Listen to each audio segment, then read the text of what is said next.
morning, I'm Taylor Wilson, and today is Thursday, February 8th, 2024. This is The Excerpt. Today, an update from Capitol Hill on border legislation and more. Plus, Hamas proposes a ceasefire plan. Hear Israel's response. And big changes are coming to the SAT. The Senate has killed a sweeping deal on the border and foreign aid. With a 50-49 vote, the chamber voted against moving forward the $118 billion package that would have provided funding for foreign aid and revamped the country's immigration policies. The reforms would have, among other things, tightened asylum laws and created a new mechanism to shut down the border if illegal crossings reached a certain threshold. The Senate may instead advance a separate $95 billion package, stripped of border provisions that would appropriate additional funds for Israel and Ukraine. For a deeper dive on the situation at the border and where we go from here, stay tuned to The Excerpt this afternoon at 4 p.m. Eastern, when USA Today immigration reporter Lauren Villagran sits down with veteran journalist and author Ray Suarez. Meanwhile, a busy month on Capitol Hill continues, and House Speaker Mike Johnson and his fellow Republicans suffered a pair of embarrassing defeats this week. I caught up with USA Today Congress, campaigns, and democracy reporter Ken Tran to discuss what happens next. Ken, thanks for hopping on The Excerpt today. Happy to be on. Let's start with what happened in the failed impeachment push of Homeland Security Secretary Alejandro Mayorkas. So Tuesday night was, frankly, one of the most embarrassing days and a really big setback for House Republican leadership. First, with impeaching Mayorkas, when Republicans took control of the House last year, a lot of members were already seeking to impeach the secretary over the crisis on the southern border. The crisis on the southern border, they said, was his fault, and he should be impeached over it and removed over it. So this was something that was a very anticipated vote leading up to it, and House Republican leadership went in fairly confident they had the votes to pass. But ultimately, that didn't pan out, and we saw that vote fail by a one-vote margin. And, the House also rejected a bill that would have provided billions in aid to Israel. What happened here, Ken? So this bill that provided U.S. funding for Israel had no funding offsets. This was something that was included in a last Israel bill that the House passed last year that included something called a pay-for. This pay-for took money from the Internal Revenue Service to pay for the funding and aid. Democrats ultimately did not support that bill because they said this is something that was championed in previous Democratic legislation, and this is something that they called a poison pill to get them to vote for Israel and try to stomach it. That bill has never passed the Senate, had never even made it to Joe Biden's desk. So in response, Johnson put forward the second bill without any funding offsets to try to goad Democrats into voting for it. But ultimately, those Democrats didn't even support it because there was a separate deal in the Senate that would have provided funding for more U.S. allies, a more all-encompassing broad foreign package. And this bill specifically was also a big defeat for Johnson because it was very evident throughout the day that Democrats would not have supported this bill. So Republican leadership was well aware that they didn't have the votes to pass it, but they did it regardless to have it fail, to use it sort of as a messaging point to say, hey, look at this, the Democrats voted against Israel funding. Ken, this obviously puts a lot of pressure on House Speaker Mike Johnson. How did he react after what many in his party view as legislative failures? How did he explain these losses? So after a lot of these defeats that we've seen on the House floor from Republicans, a lot of the message is sort of, democracy is messy, we'll get through it at some point. And that is what he reiterated on Wednesday morning after the House concluded its last votes for the week. He did promise at some point in the future to put up the Mayorkas articles of impeachment on the floor where hopefully the math is better for Republicans. They do have one absence right now. House Majority Leader Steve Scalise has been absent from the Capitol for about a month now. He's receiving stem cell treatment for a cancer diagnosis, and he is expected to be back in the House soon, which will give Republicans a little more of an edge in these really tight votes. Yeah, and you touched on this a bit, Ken, but what exactly does this mean for the House Speaker and his power in the chamber for some of these upcoming legislative fights? And, Ken, what are some of those fights? It certainly doesn't bode well for Johnson. A lot of the members have been a little confused about his decision-making to put some of these bills on the floor that we already all know that are going to fail because the votes have been already made very publicly evident ahead of the vote.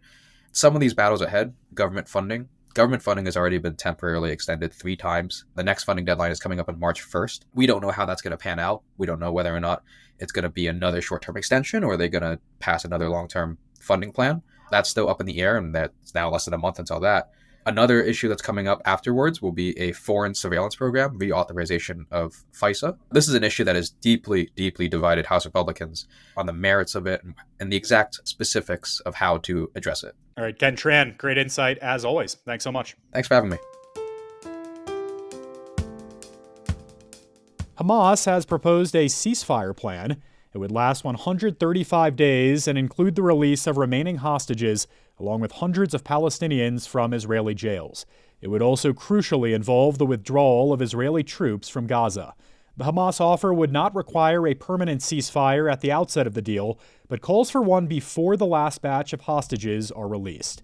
Israeli Prime Minister Benjamin Netanyahu, after meeting with U.S. Secretary of State Antony Blinken, said at a news conference, quote, "Surrendering to Hamas's delusional demands that we heard now not only won't lead to freeing the captives, it will just invite another massacre," unquote. In a separate briefing, Blinken said a deal could still be worked out. He said, quote, "While there are some clear non-starters in Hamas's response, we do think it creates space for agreement to be reached, and we will work at that relentlessly until we get there," unquote. Blinken was wrapping up his fifth Middle East visit since October. What if the government abolished your 401k? Two economists argue that Congress should abolish the subsidies that allow people to make pre-tax contributions to retirement savings accounts. Two economists from opposing ideological camps wrote the research brief last month. Alicia Monell, a former Assistant Treasury Secretary under President Bill Clinton, and Andrew Biggs, a senior fellow at the right-leaning American Enterprise Institute. They argued that allowing people to shelter their retirement money from taxes is a policy that largely favors the wealthy, and that Congress could use the money, nearly $200 billion a year in lost tax dollars, to shore up the underfunded Social Security program. Federal data does suggest that tax-favored retirement accounts help wealthy Americans in particular. For households in the top 10% by income, the median retirement account held $559,000 in 2022, according to the survey of Consumer Finances. 93% of those households had retirement plans. For middle-income Americans in the 40th to 60th percentile by income, the median plan held just $39,000, and nearly half of that group held no retirement savings. Still, many in the financial industry applaud tax-favored retirement plans. Craig Copeland is director of wealth benefits research at the Employee Benefit Research Institute, a nonprofit that works with benefit providers. He says that if you strip away the tax benefits, employers would lose their incentive to offer retirement savings in the first place.